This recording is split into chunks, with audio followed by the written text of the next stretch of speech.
The house is empty. Get your dog back. Captain Elena Ruiz speaks without raising her voice, but the command cuts through the gray dawn like a blade.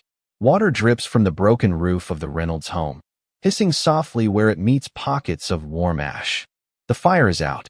The flames are gone. What remains is a blackened frame, soaked furniture, and thin ribbons of smoke curling into the cold morning air. Caleb Donovan stands beyond the safety line in a yellow rescue helmet and dark protective coat, watching Boone refuse to move. At 47, Caleb is known across the country as the white billionaire behind Donovan Resilient Homes, but the discipline in his posture comes from the years before the boardrooms, when he served as a staff sergeant in the United States Marine Corps. Boone belongs to that life. The 7-year-old German Shepherd has searched damaged buildings, open fields, and places where silence often means there is no one left to find. He does not waste movement. He does not bark without reason. Now he stands at the burned rear entrance with his sable coat darkened by rain, his silvering muzzle pointed into the ruined hallway. Boone, return, Caleb calls. One of the dog's ears turns toward him. The rest of his body remains fixed on the house. Captain Ruiz walks closer, stopping beside Caleb. Her fire coat is streaked with soot, and exhaustion sits beneath her steady eyes. We cleared the visible rooms, she says. The homeowner is safe. She told us her granddaughter went to a neighbor's house before the smoke spread. Caleb looks toward the ambulance parked along the curb. An older black woman sits wrapped in a blanket beneath the open rear doors, staring at the house as though part of her is still inside. Was the neighbor contacted? Caleb asks. The entire block was evacuated. We are still checking. Boone takes one step forward, then another. He lowers his head and studies the wet boards beneath the rear doorway. Caleb feels something tighten behind his ribs. He knows that posture. Boone used it when a scent did not belong, when one detail refused to match the story everyone else believed. Boone, Caleb says again, quieter this time. The German Shepherd lifts his right paw and places it on a section of scorched porch. He looks back at Caleb once, then turns toward the dark hall. Ruiz follows the dog's gaze. The rear corridor is unstable. Nobody enters until the structural team clears it. I am not asking to enter. Caleb crouches outside the barrier and studies the ground near Boone's paw. Rainwater carries soot across the porch in thin black streams. Caught between two warped boards is a small flash of color. Caleb points it out. A firefighter uses a long-handled tool to lift the object safely from the debris and places it in Caleb's gloved hand. It is a child's hair clip, bright blue beneath a layer of ash. The metal clasp is warm, but the plastic flower attached to it is almost untouched. From the ambulance, the older woman sees it and rises too quickly. That belongs to Ava, she whispers. Boone lowers his head toward the hallway again. This time, a quiet whine leaves his chest. The house has already been declared empty. The dog does not believe it. The blue hair clip trembles in Caleb's gloved hand as Lillian Reynolds steps away from the ambulance. A paramedic reaches for her arm, but she barely notices. Her eyes remain fixed on the small plastic flower, bright against the ash. She wore that this morning, Lillian says. Her voice is thin, strained by smoke and fear. But Ava was not supposed to be here tonight. Captain Ruiz moves closer. Tell me exactly where she was supposed to be. Lillian presses the blanket around her shoulders and tries to gather the pieces of the evening. Ava had planned to sleep at a classmate's house 2 streets away. Her red overnight bag had been packed before dinner. At 7 o'clock, the classmate's mother sent a message saying one of the children had developed a fever and the gathering was canceled. Ava came home quietly, complained of a headache, and went to her blue reading room near the back of the house. Lillian remembers checking on her once. She remembers a book open across Ava's knees and the child's shoes beside the bed. Then the smoke alarm sounded sometime after midnight. I called her name, Lillian says. She answered from the hallway. I thought she was behind me. Her hands tightened around the blanket.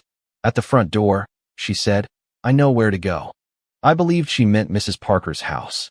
Caleb looks toward the blackened structure. The sentence does not sound like panic. It sounds like instruction, something Ava had been taught. Captain Ruiz asks a firefighter to contact Mrs. Parker at the evacuation center. The reply arrives 2 minutes later. Ava never reached the neighbor's home. Another call goes to the family hosting the canceled sleepover. They confirm Ava had not arrived there either. Lillian closes her eyes.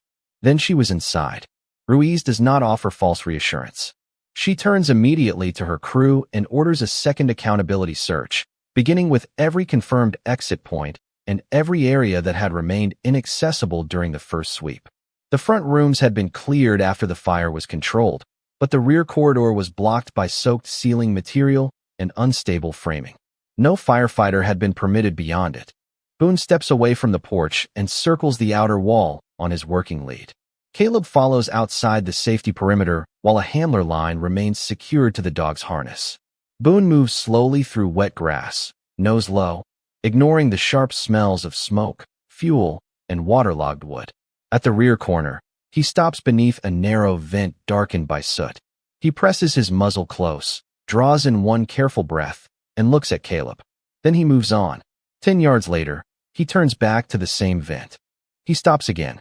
The third time, Boone places his right paw against the foundation and releases a small sound from deep in his chest. Caleb crouches beside him without crossing the marked line. He has the same location, he tells Ruiz. A rescue technician places a listening device against the wall. For several seconds, the headset carries only dripping water and the faint settling of damaged wood. Then the technician lifts one hand.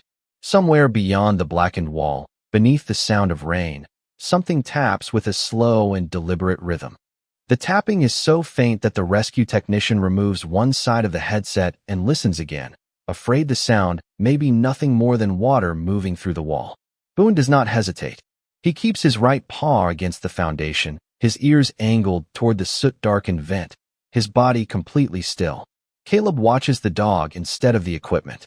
Boone has always trusted patterns more than noise. 1 return might be curiosity. 2 might be uncertainty. 3 means he has found something the humans have not. Captain Ruiz orders the generator shut down for 10 seconds. The portable lights dim, leaving the burned house outlined by the pale beginning of dawn. Rain slips from the roof in slow drops. Somewhere inside, damaged wood settles with a low creak. Then the sound comes again. Tap, tap, tap.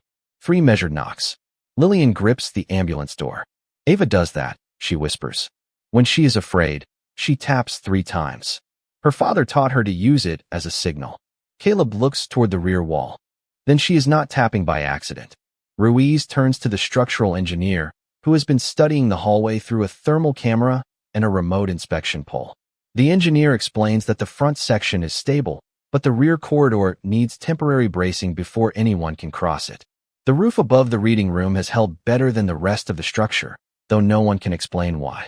Ruiz assigns a crew to support the damaged ceiling and clear a narrow path without disturbing the back wall. Caleb does not ask to enter. He knows better than to turn hope into recklessness. Instead, he kneels beside Boone and places one gloved hand on the dog's harness. Good find, he says. Boone glances at him, then returns his attention to the vent.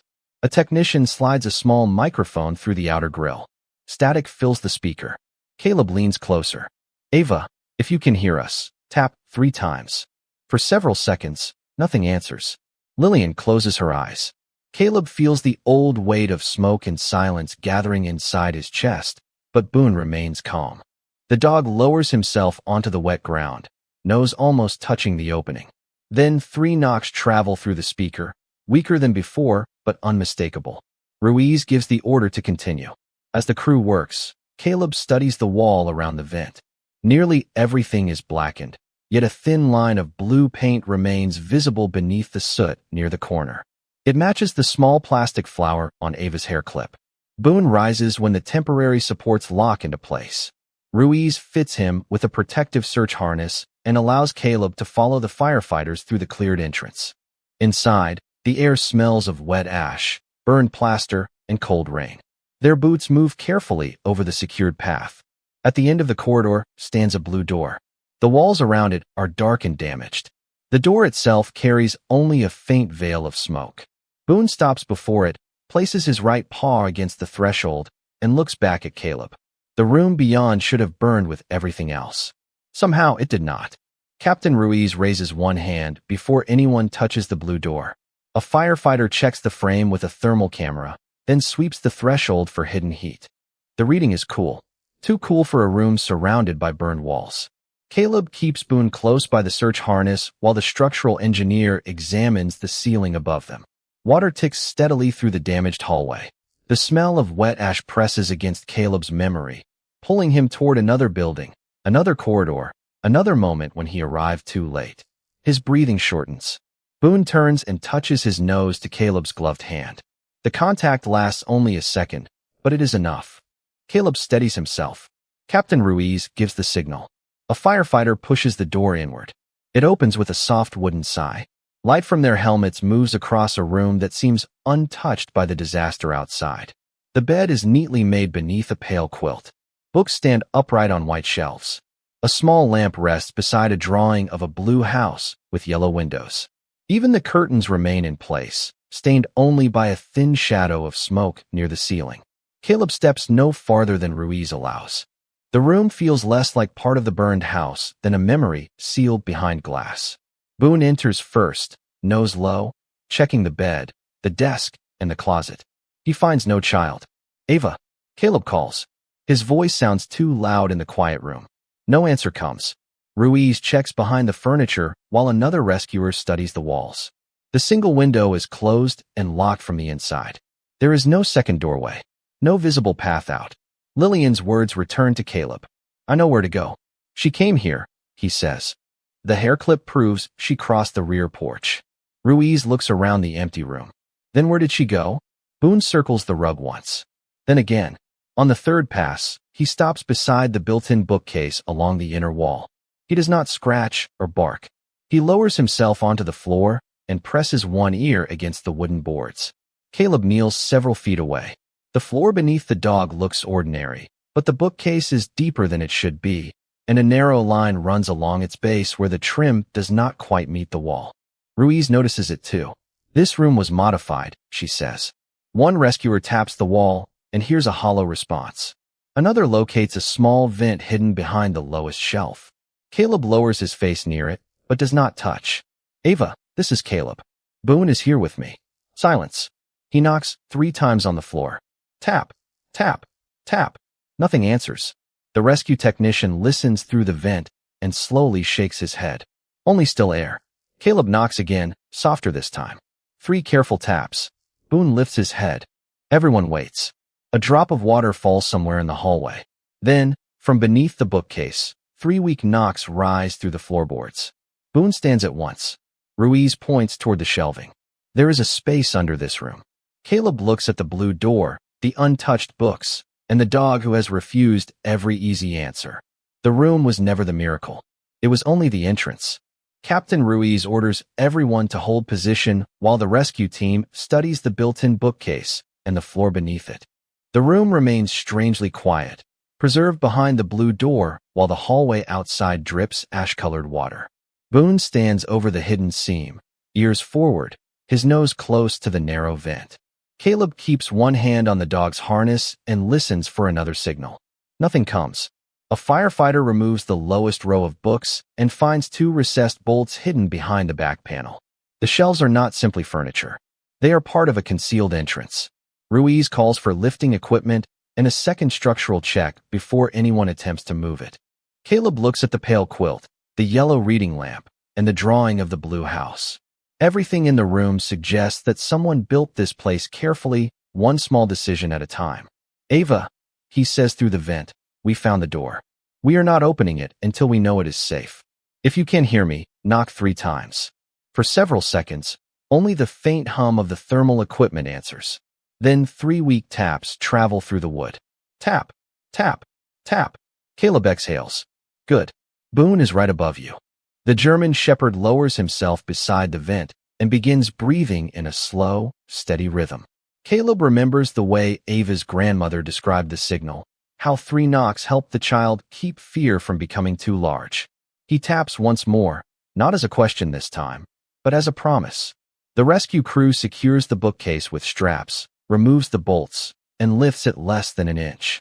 Beneath it lies a narrow wooden hatch with a metal ring recessed into the surface.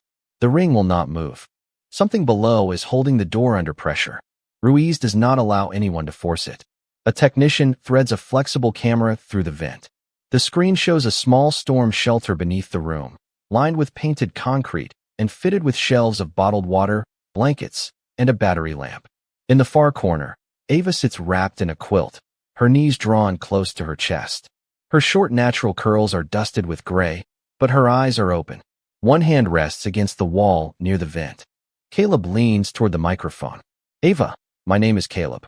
Captain Ruiz and her team are opening the shelter. Do not stand up. Stay exactly where you are. The girl's voice reaches them as a whisper. Is the dog there? Caleb looks at Boone. He has been here the whole time. Boone releases a soft breath through the vent. Ava places her fingers against the opening from below. I can hear him. Caleb asks her to breathe with the dog, slowly in and slowly out, while the team relieves the pressure around the hatch. Ruiz explains each sound before it happens, making sure Ava is never surprised by the tools above her. The metal ring finally lifts. Fresh air moves through the opening. A firefighter raises the hatch carefully and lowers a thermal blanket into the shelter. Ava looks up toward the light, blinking as Boone leans close to the edge. Her first expression is not fear. It is recognition. He heard me, she says. Caleb kneels beside the opening, his hand still resting on Boone's harness. He never stopped. Captain Ruiz moves first, lowering a secured rescue ladder into the storm shelter while another firefighter monitors the air below. The readings remain safe. Ava stays wrapped in the quilt, one hand near the vent, breathing with Boone as Caleb counts softly. In. Hold. Out. The German shepherd follows the same slow rhythm beside the open hatch, his chest rising beneath the soot-darkened harness. You are doing exactly what we need, Caleb tells her. The firefighters are coming down one step at a time. A rescue technician enters the shelter and kneels several feet from Ava, allowing her to see every movement before approaching. He checks her condition, places the silver thermal blanket around her shoulders, and explains that they will lift her through the opening in a safety harness. Ava listens without speaking. Her eyes remain on Boone above. Can he stay where I can see him? She asks. Caleb rests a hand against the dog's shoulder. He is not going anywhere. The team works carefully, keeping the hatch supported while the damaged hallway remains braced. Ava is guided to the ladder, secured, and raised slowly toward the light. When her head reaches the opening, Boone lowers his muzzle until his nose touches the edge of her blanket. Ava reaches out and places 2 fingers against the silver fur near his face. The dog becomes completely still. For the first time since the search began, his ears relax. Caleb sees the fear leave Ava's expression by a small degree, as if one familiar breath has made the room above less frightening. The firefighters lift her onto a rescue board and carry her through the untouched reading room. Ava looks toward the blue door as they pass. The pale quilt remains folded on the bed. Her books still stand in careful rows. On the desk, the drawing of the blue house waits beneath the yellow lamp. Outside the room, the hallway is dark and wet, but the secured path holds. Caleb walks beside the team with Boone close to his leg. He does not look at the burned walls. He keeps his attention on Ava and the sound of her breathing. At the rear entrance, dawn has finally broken through the clouds. Lillian stands beyond the safety line with both hands pressed to her mouth. The moment she sees the thermal blanket, her knees weaken, but a paramedic steadies her. Grandma, Ava calls. The word is quiet, yet it carries across the yard. Lillian reaches the stretcher as soon as Captain Ruiz permits it and gathers Ava's hand between both of hers. I thought you were behind me, she says through tears. Ava looks toward the house. Dad told me the blue room was where I should go.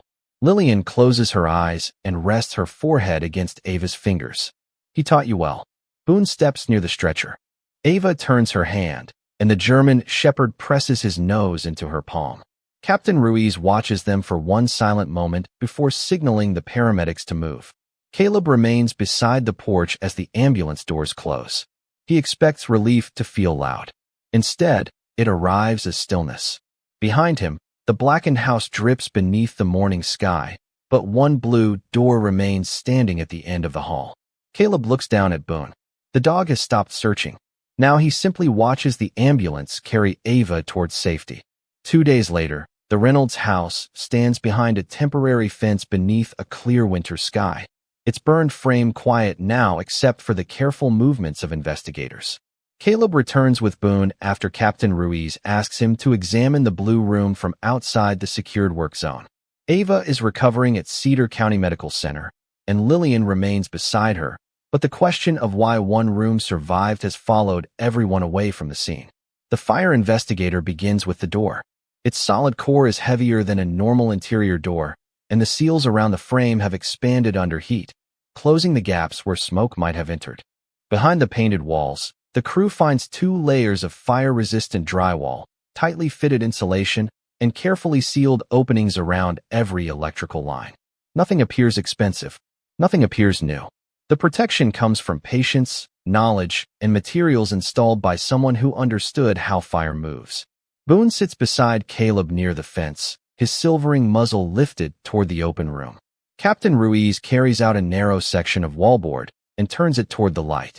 A faded blue stamp remains visible beneath the dust. Donovan Resilient Homes. Caleb stares at the mark. It belongs to an early product line his company stopped using nearly 10 years ago. I know this material, he says. We donated the remaining stock after the first testing program. Ruiz looks back toward the blue door. To this family? Caleb shakes his head slowly. The memory returns in fragments. A community workshop held inside an old union hall. Pallets of sample panels. Volunteers learning how to create safer rooms in aging houses. Caleb had spoken for 10 minutes, signed a few forms, and left for another meeting. At the time, the donation felt too small to matter. The investigator finds an old installation card behind the bookcase. The paper is brittle, but the handwriting remains clear. Isaiah Reynolds, Lillian's late son, Ava's father.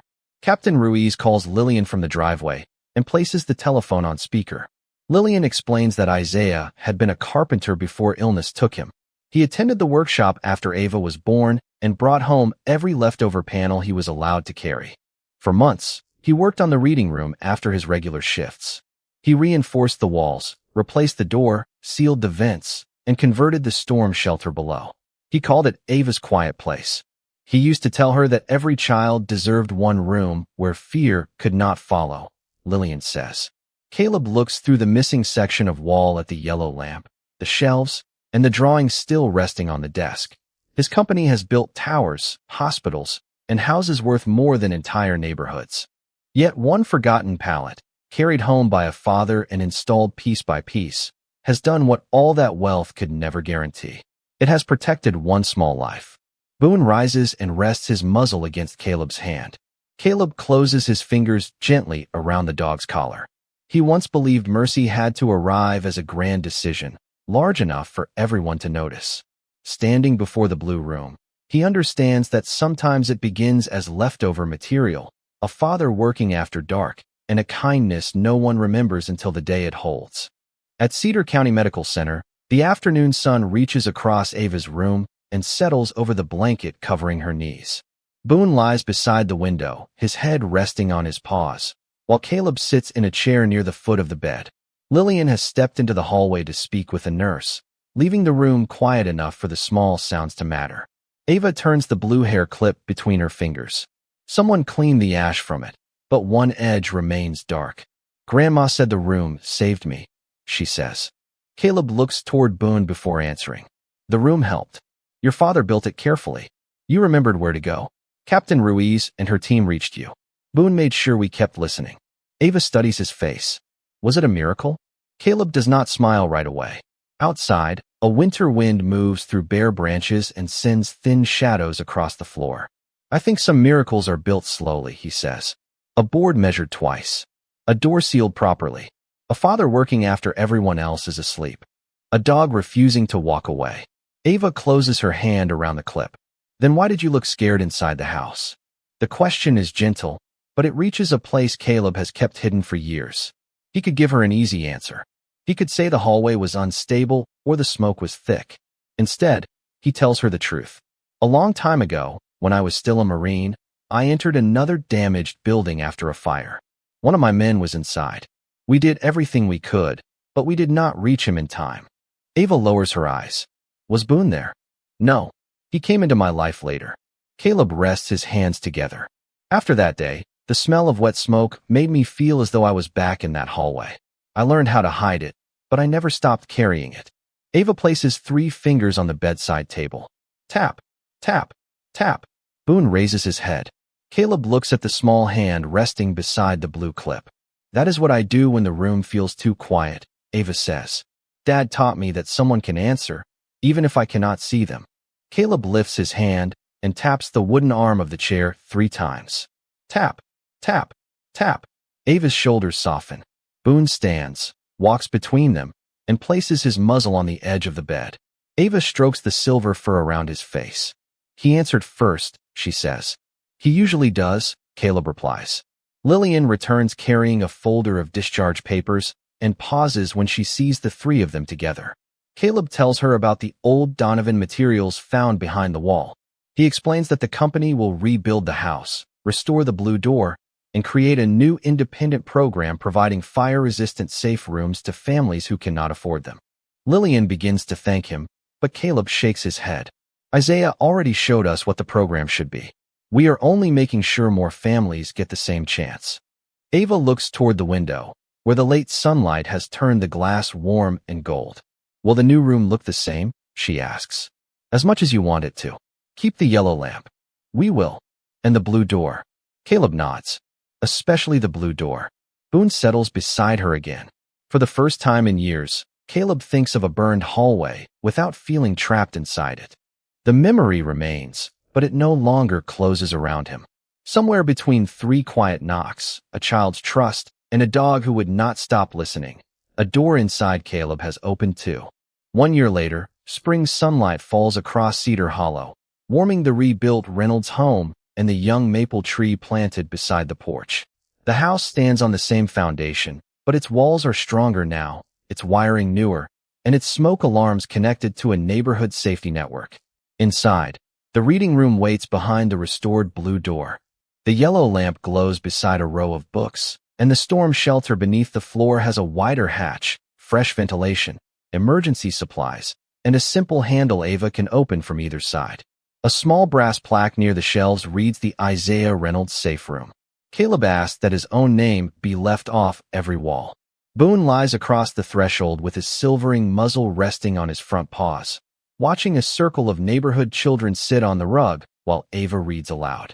She is 11 now, taller, more confident, her short natural curls held back by the same blue hair clip, its darkened edge preserved instead of hidden.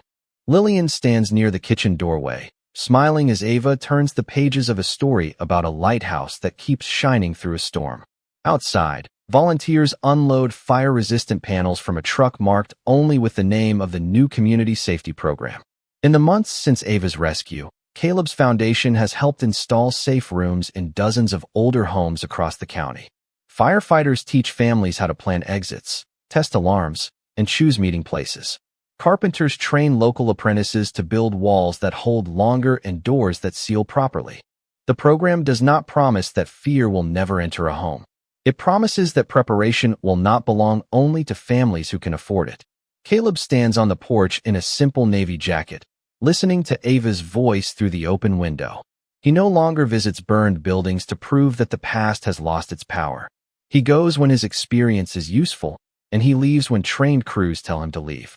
The memory of the Marine he could not reach still lives with him, but it no longer speaks as an accusation. It has become a reason to listen carefully when others call for help. Boone rises when the reading circle ends and walks to Caleb's side. Ava follows him onto the porch carrying the yellow lamp's old brass switch plate, saved from the original room. We found this in one of the boxes, she says. Caleb turns it over in his hand. The metal is scratched and smoke-stained, but still solid. Your father chose things that lasted, he says. Ava looks through the doorway at the safe room. So did you. Caleb shakes his head gently. I only remembered what he already knew. Lillian calls Ava back inside to help serve lemonade. Before she turns away, Ava lifts her hand and taps 3 times against the blue door frame. Tap, tap, tap. Boone raises his head. Caleb smiles and answers on the porch railing. Tap, tap, tap. Ava closes the blue door slowly, not to hide from the world, but to show the younger children how it works. Warm light remains visible beneath the frame. Caleb rests one hand on Boone's shoulder as laughter fills the house. Some miracles arrive in a moment.